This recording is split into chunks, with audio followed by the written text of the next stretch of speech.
Good morning, students.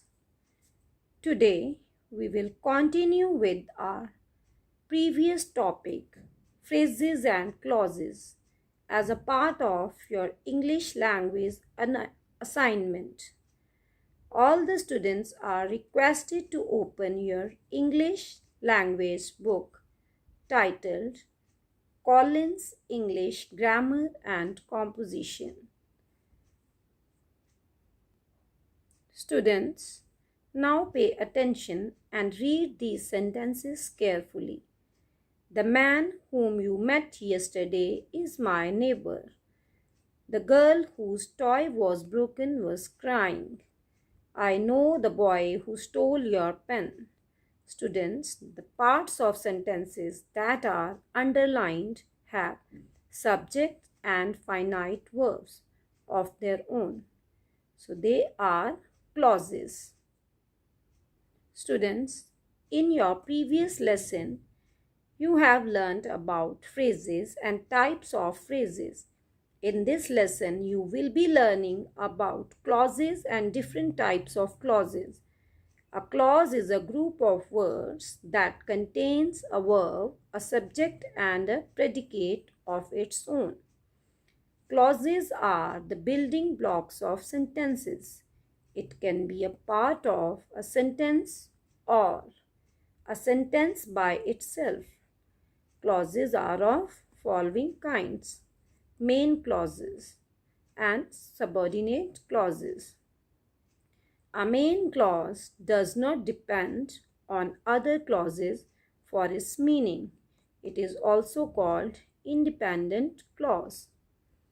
For example, father told us that he was going to Delhi.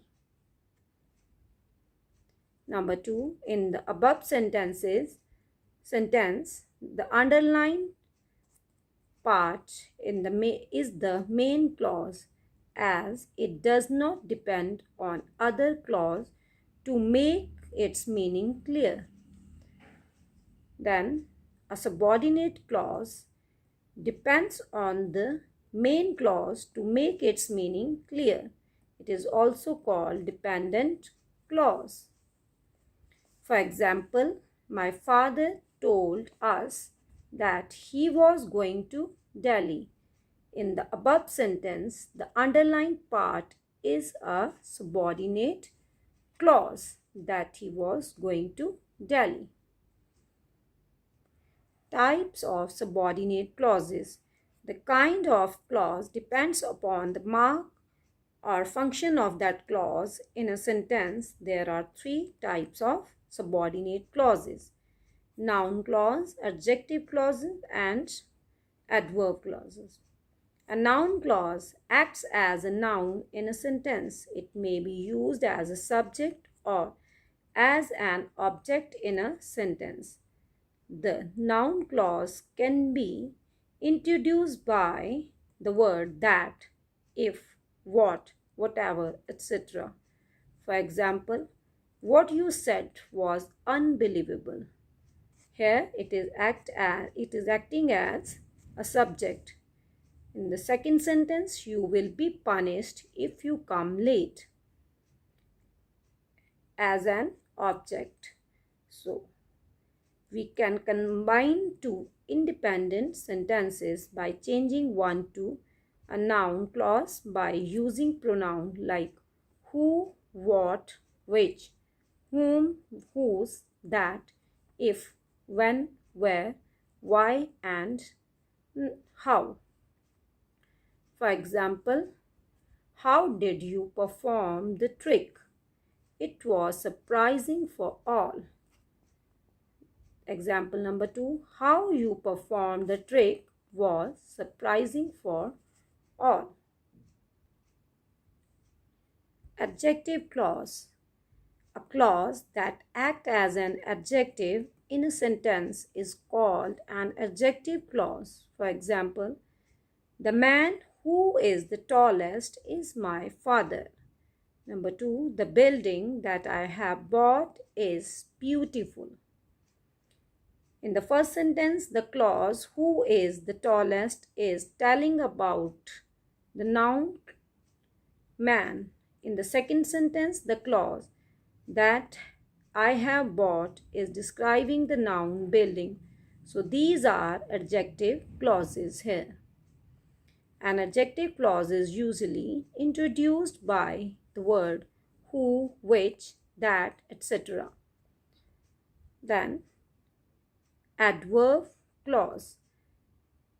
A clause that works as an adverb and modifies verbs, adjectives, or other adverbs is called an adverb clause. An adverb clause may tell the time, place, or manner of the action.